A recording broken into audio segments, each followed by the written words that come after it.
سیاست سے پرہیز کرنا چاہیے، متاثرین کی بلا امتیاز مدد کر رہے ہیں۔ سیلاب زدگان میں اب تک 66 ارب روپے تقسیم ہو چکے ہیں۔ امداد چاروں صوبوں کے متاثرین میں تقسیم کی گئی۔ چین موسم سرما کے لیے معیاری خیمے بھیج رہا ہے اور امید ہے وہ بھی جلد تقسیم کر دیں گے۔ تمام ممالک سے جو کچھ آیا وہ NDMA کے ذریعے چاروں صوبوں میں تقسیم کیا گیا۔ شہباز شریف نے کہا کہ 70 ارب روپے بے نظیر انکم سپورٹ پروگرام کے ذریعے تقسیم ہو رہے ہیں۔ صوبوں کے ساتھ مل کر منصوبہ تیار کیا اور 50-50 کی بنیاد پر بیج پر کام کیا جائے گا۔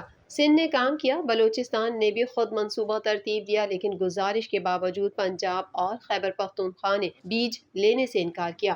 ان کا کہنا تھا کہ ہم سب کا سانجھا ملک ہے اور وفاق ان اکائیوں سے بنتا ہے۔ سیلاب پر کوئی سیاست نہیں اور متاثرین کے لیے ہم سب کام کر رہے ہیں۔ فورم کے ذریعے سب کچھ کیا جا رہا ہے، اسے قبول کریں اور یہ مت کہیں کہ وفاق کچھ نہیں کر رہا۔ یہ ہم سب کا سانجھا ملک ہے، مشترکہ ملک ہے، اور یہ وفاق ہے۔ وفاق ان اکائیوں سے بنتی ہے، تو اس میں we are about our personal likes and dislikes and personal political likes and dislikes, اس میں کوئی سیاست نہیں ہے۔ تو میری آج پھر گزارش ہے سب سے اس فورم کے ذریعے کہ مہربانی کر کے آپ اس کو ایکسیپٹ کریں، اور اگر اس کے باوجود بھی کسی وجہ سے آپ اس کو ایکسیپٹ نہیں کرنا چاہتے تو اس میں please don't then trust it. اراکین قومی اسمبلی کی گرفتاری کے لیے اسپیکر سے اجازت لینے کی قرارداد متفقہ طور پر منظور کر لی گئی ہے۔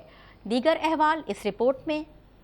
اراکین قومی اسمبلی کی گرفتاری کے لیے اسپیکر سے اجازت لینے کی قرارداد متفقہ طور پر منظور کر لی گئی۔ وفاقی وزیر برائے پارلیمانی امور جاوید مرتضی عباسی نے قومی اسمبلی میں کارروائی اور طریقہ کار کے قواعد میں ترامیم پیش کی۔ نون لیگ کے رکن قومی اسمبلی برجیس طاہر نے کہا کہ جو انتخاب لڑ کر آتا ہے اور گرفتار ہوتا ہے تو لوگ نمائندگی سے محروم ہو جاتے ہیں، یہ ترمیم بہت پہلے ہونی چاہیے تھی۔ وزیر دفاع خواجہ آصف نے قومی اسمبلی اجلاس میں اظہار خیال کرتے ہوئے کہا کہ ہم لوگوں نے قیدیں کاٹی ہیں، انتظار میں ہوتے تھے کہ پارلیمنٹ بلائے گی، حلقے کے عوام نمائندگی سے محروم ہو جاتے ہیں۔ شازیہ مری نے بھی خواجہ آصف کے موقف کی تائید کی، جبکہ مولانا عبدالاکبر چترالی نے بھی ترامیم کی تائید کی اور کہا کہ آپ علی وزیر کے پروڈکشن آرڈر جاری نہیں کر رہے۔ قومی اسمبلی نے قواعد میں ترامیم کی منظوری دے دی۔ منظور کی گئی ترمیم کے مطابق رکن قومی اسمبلی کی گرفتاری کی اجازت اسپیکر سے لینا ضروری ہوگی اور قومی اسمبلی کے احاطے سے کسی رکن کو گرفتار نہیں کیا جائے گا۔ اس کے علاوہ گرفتار ارکان کے پروڈکشن آرڈر لازمی جاری کرنے کی ترمیم بھی منظور کی گئی۔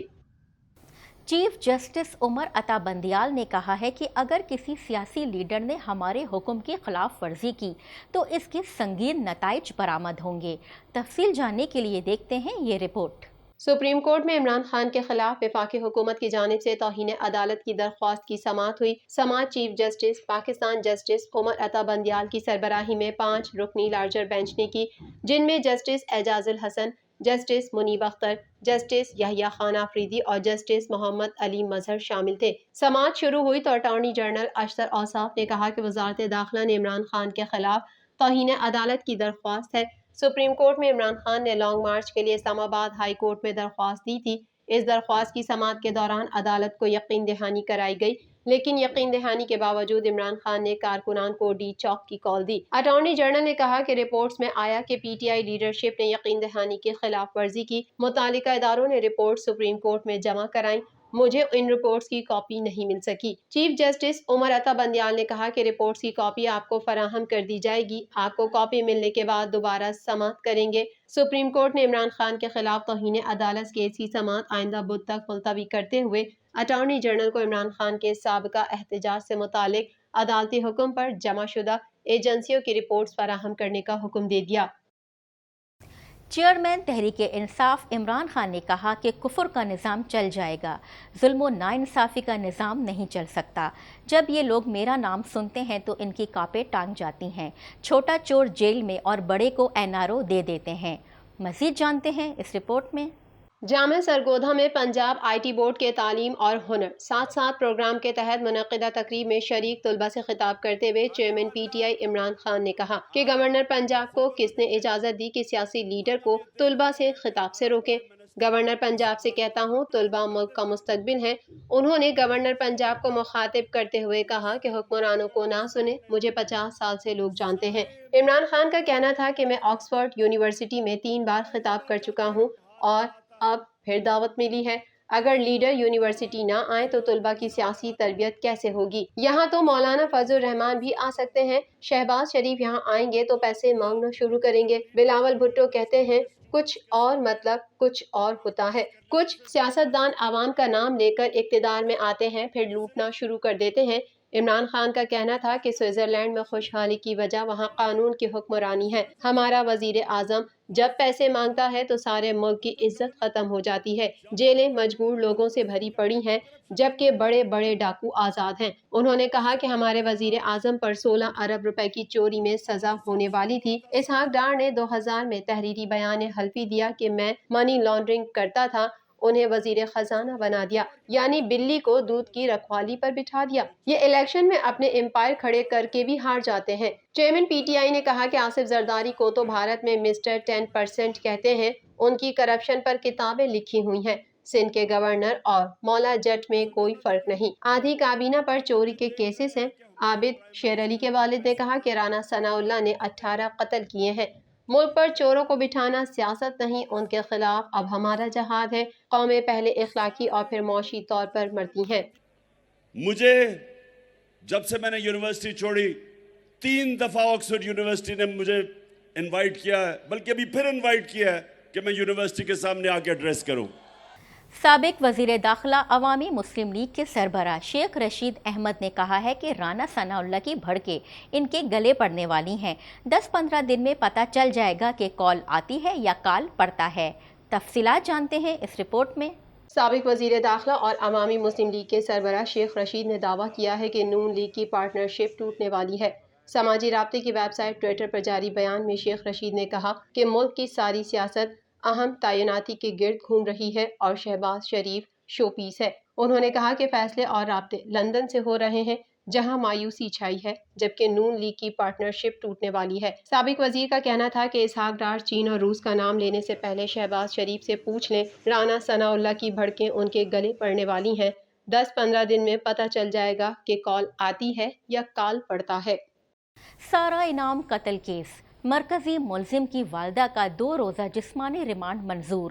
تفتیشی افسر نے بتایا کہ ملزمہ کو کل ضمانت خارج ہونے پر گرفتار کیا گیا۔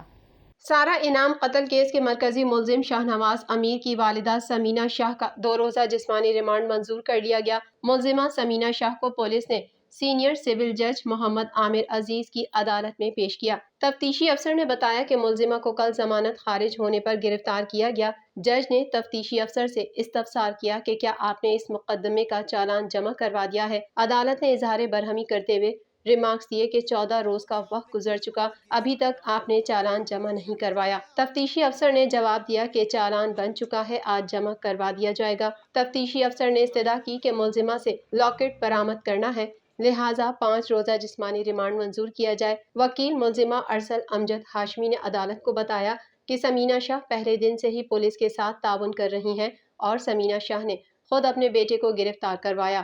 ہمارے پر 109 کی دفعہ لگائی ہے، اس متعلق پولیس بتا دے کس جگہ مشورہ ہوا۔ ملزمہ کے وکیل نے استدعا کی کہ سمینہ شاہ کو جوڈیشل ریمانڈ پر جیل بھیجا جائے۔ دلائل سننے کے بعد عدالت نے ملزمہ کا 2 روزہ جسمانی ریمانڈ منظور کر لیا۔ اسلام آباد پولیس نے ضمانت خارج ہونے پر گزشتہ روز ملزمہ سمینہ شاہ کو گرفتار کیا تھا۔ خیال رہے کہ 23 ستمبر 2022 کو صحافی ایاز امیر کے بیٹے شاہ نواز امیر نے اپنی کینیڈین نژاد پاکستانی اہلیہ سارہ انعام کا قتل کر دیا تھا۔